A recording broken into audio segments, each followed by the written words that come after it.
Uma emoção pode ser tão contagiosa quanto, sei lá, uma gripe? É uma pergunta estranha, né? Muito. Mas em 1962, o mundo descobriu, do jeito mais bizarro possível, que a mente humana não é bem uma ilha. É mais uma rede, e bem vulnerável. Exato. Vamos para Tanganyika, que hoje é a Tanzânia. 30 de janeiro daquele ano. Um internato feminino, bem isolado. E a cena começa de um jeito super banal. 3 alunas rindo. Só que o riso não para. Ele se espalha. E não é como uma piada boa que contagia a sala, né? É algo diferente, quase agressivo. Totalmente. Em poucas semanas, o que começou com 3 meninas já tinha contaminado 95 das 159 alunas da escola. E a idade delas entre 12 e 18 anos. E os ataques de riso, para cada uma, podiam durar de algumas horas a surreais 16 dias. Nossa, 16 dias. É impossível imaginar isso. A situação ficou tão caótica, tão fora de controle, que não teve outra saída. Em 18 de março, tiveram que fechar a escola. Fim da história, né? Pelo menos é o que parece. Pois é.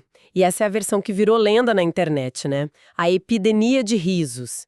Mas quando a gente vai olhar os documentos da época, a história fica bem menos engraçada. E muito mais complexa. O único relatório médico detalhado, por exemplo, ele não fala só de riso, fala de choro compulsivo, gritos, pânico, até dor física. O que nos leva à pergunta central. O que diabos aconteceu em Tanganyika? Bem-vindos ao Hiperfoco. Ok, vamos tentar desembrulhar isso. A história da piada que saiu de controle é ótima, mas, assim, não se sustenta, né? Não. É uma simplificação. Então, se não foi isso, o que os médicos que foram lá investigar viram de verdade? Exato. Qual era a cena do crime? A cena era bem mais perturbadora. Os 2 médicos que lideraram a investigação, a Amy Rankin e P.J. Phillip, foram muito cuidadosos na descrição. Eles não caíram na narrativa fácil. De jeito nenhum. Eles evitaram o termo epidemia de risos e preferiram chamar de episódios de rir e chorar. Rir e chorar. Juntos. Juntos, em ondas. E vinha acompanhado de uma inquietação absurda, sabe? As meninas descreviam um pânico, um pavor. Tipo uma crise de ansiedade. Exato, mas muito intensa. Tinha gente que falava literalmente, parece que tem alguém correndo atrás de mim. Não tinha nada de divertido ali. Isso é muito contraintuitivo. A gente pensa em algo psicogênico como se fosse só da cabeça, mas tinha sintoma físico, né? Tinha, e eram inegáveis. Além do riso e do choro, elas sentiam dor pelo corpo, algumas desmaiavam, Nossa. outras tinham dificuldade para respirar, apareceram até erupções na pele. E os exames? O que eles mostravam? Aí que o mistério aumenta. Não tinha febre, o que já era um sinal de que não era uma infecção comum. Certo. As únicas coisas que eles notaram, de forma consistente, eram pupilas dilatadas e reflexos das pernas exagerados. Era um quebra-cabeça. E aí imagino que começou a caçada por um culpado biológico.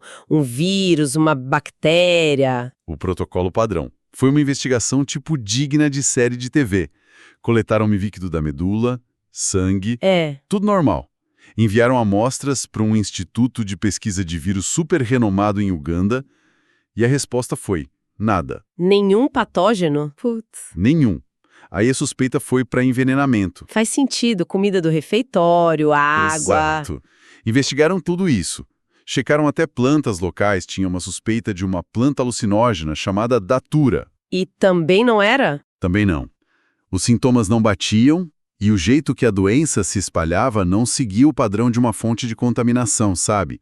Cada pista física dava num beco sem saída. E no meio dessa confusão toda, eles tomaram a decisão que parecia mais lógica na hora. Fechar a escola, mandar todo mundo para casa e isolar o problema. O que, pelo visto, não foi uma boa ideia. Foi o erro mais crítico da crise inteira, porque ao mandar as alunas para casa, a escola, sem querer, transformou aquelas meninas em vetores. Elas levaram o surto com elas. Exatamente. A epidemia pegou carona. Peraí, então a coisa não acabou quando a escola fechou? Pelo contrário. Foi aí que a coisa explodiu de vez. Como assim? Numa aldeia chamada Enxamba, A quase 90 quilômetros da escola, 217 pessoas foram afetadas. 217? Sim, e aqui quebra outro mito. Não eram só as alunas, eram crianças, adultos, homens e mulheres. Nossa, então pulou para a comunidade. Pulou.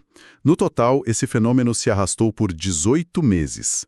Forçou o fechamento de 14 escolas e atingiu cerca de 1.000 pessoas. 1.000 pessoas, meu Deus. Ficou claro que o buraco era muito mais embaixo. Certo, sem vírus, sem veneno, e se espalhando como fogo. Com todas as portas biológicas fechadas, só restava uma explicação, né? A psicológica. Exatamente. O diagnóstico final foi de doença psicogênica de massa, ou MPI. O termo antigo que muita gente conhece é histeria em massa. Histeria em massa, já ouvi falar. Basicamente é quando um monte de sintomas físicos, sem causa orgânica, se espalha muito rápido num grupo de pessoas que dividem o mesmo estresse. É tipo um curto-circuito social. A mente de uma pessoa dispara e contagia as outras. É uma ótima analogia, é isso. E as pesquisas mostram que esse curto-circuito se manifesta de jeitos diferentes.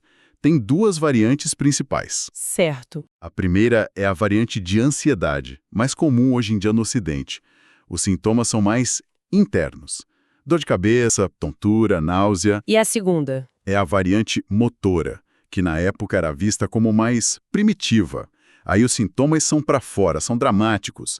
A gente está falando de dança, convulsão, corrida. E riso e choro espasmódicos. Exatamente. O caso de Tanganyika é o exemplo de livro da variante motora. O interessante é que, em algumas culturas, esses comportamentos são vistos como doença de verdade, o que ajuda a espalhar. O que me leva à pergunta: se não é um germe, como é que isso pega?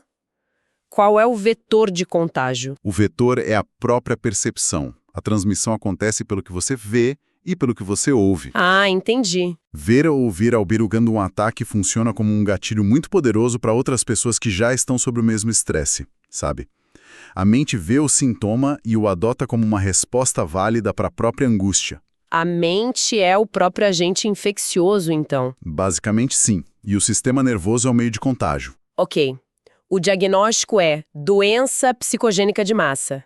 Mas isso explica o quê? Falta entender o porquê. Por que ali? Por que em 1962? Que estresse era esse? Para entender isso, a gente precisa olhar o cenário todo. Tanganyika, naquele momento, era um caldeirão, uma panela de pressão pós-colonial. Uma tempestade perfeita de fatores. Perfeito. Primeiro, a crise política nacional. A independência da Grã-Bretanha tinha acontecido, 7 semanas antes do surto. Era um momento de euforia, mas também de uma incerteza gigantesca. Um país bebê, tentando ficar de pé. Exato. E para piorar, o grande herói da independência, o primeiro-ministro Julius Nyerere, renunciou de repente, 8 dias antes da epidemia começar. 8 dias. Que timing! Pois é. Criou um vácuo de poder, uma ansiedade que varreu o país. Imagina a sensação. A figura paterna da nação, na hora H, simplesmente sai de cena. O país ficou à deriva. Entendi o macro. Mas como essa ansiedade toda desce e se concentra num grupo de alunas num internato? Através da educação. O novo governo queria, com toda razão, desmontar o sistema de ensino colonial e criar uma identidade própria. E isso colocou uma pressão enorme nas alunas. Gigantesca. Especialmente nas escolas missionárias como a de Cachaça. Elas estavam literalmente na linha de frente de uma guerra cultural. Guerra cultural? Como assim? Pensa na situação delas. Em casa, na aldeia, elas tinham os valores tradicionais conservadores. Certo. Na escola, de repente eram bombardeadas com ideias novas, expectativas novas. Um psiquiatra da região, Benjamin Kagwa, chamou isso de conflito mental. Era o choque do velho com o novo acontecendo dentro da cabeça delas. Uma dissonância cultural, então. É perfeito. E o ambiente da escola não ajudava nem um pouco. Pelo contrário, né? Pelo contrário, multiplicava a pressão. As fontes descrevem a escola como um lugar extremamente rígido, quase uma prisão. Regras severas, disciplina militar. Então não tinha válvula de escape. Nenhuma. Não tinha espaço para diálogo, para expressar medo ou dúvida. A pressão só acumulava. É como se todo o estresse de uma nação em crise, todo o conflito de uma geração se afunilasse e se concentrasse naquelas meninas, procurando um jeito de vazar. E o jeito que encontrou foi esse. Isso nos leva direto à teoria de que a IMPI, muitas vezes, é um mecanismo de enfrentamento, uma forma de comunicação quando as palavras não funcionam mais. Um último recurso. Exato. O acadêmico Charles Hampelman argumenta que a IMPI é frequentemente um último recurso para pessoas de baixo status. Um último recurso. Então a doença era, na verdade, um tipo de protesto, um grito de socorro sem palavras. Exatamente isso. Pensa no status delas. Jovens, mulheres, numa sociedade patriarcal, dentro de uma instituição super repressiva. Elas não tinham voz. Não podiam fazer um protesto formal. Não podiam. Elas não podiam dizer, a pressão é insuportável, estamos em colapso. Então, o corpo protestou por elas. O surto virou um jeito coletivo de dizer que algo estava terrivelmente errado. Foi o quê? O fechamento da escola. Sim, e isso mostra o que os sociólogos chamam de a vantagem do papel de doente. Ah, interessante. Quando você assume o papel de doente com uma doença misteriosa, você ganha uma permissão social para escapar de uma situação que você não aguenta mais. Ninguém podia culpá-las. E o fechamento da escola era o alívio que elas precisavam. Mesmo que inconscientemente, era exatamente isso. Isso ressignifica completamente a imagem do riso, né? Ele deixa de ser alegria para virar outra coisa. Vira um sintoma de fratura. Fisiologicamente, rir por dias é uma tortura, é exaustivo. Claro. No caso de Tanganyika, o riso e o choro não eram opostos. Eram as duas faces da mesma moeda. Eram o som da pressão psicológica estourando, se manifestando da única forma que conseguia. Resumindo tudo, então, a famosa epidemia de risos não tem a menor graça. Foi um caso seríssimo e muito bem documentado de doença psicogênica de massa. Não começou com uma piada, mas com o peso da história nas costas de uma geração. Foi a manifestação física de um estresse cultural, político, social, que explodiu justamente num grupo de jovens que estava no epicentro da crise de identidade de uma nação. A história que virou piada na internet é, na verdade, a história de um trauma coletivo. O que nos deixa com uma última provocação. Se o estresse de um grupo pode gerar sintomas físicos reais que se espalham como um vírus, isso nos obriga a repensar a fronteira entre o eu e o nós. Sua mente é sua ou ela pertence ao coletivo? Siga o canal para continuar questionando.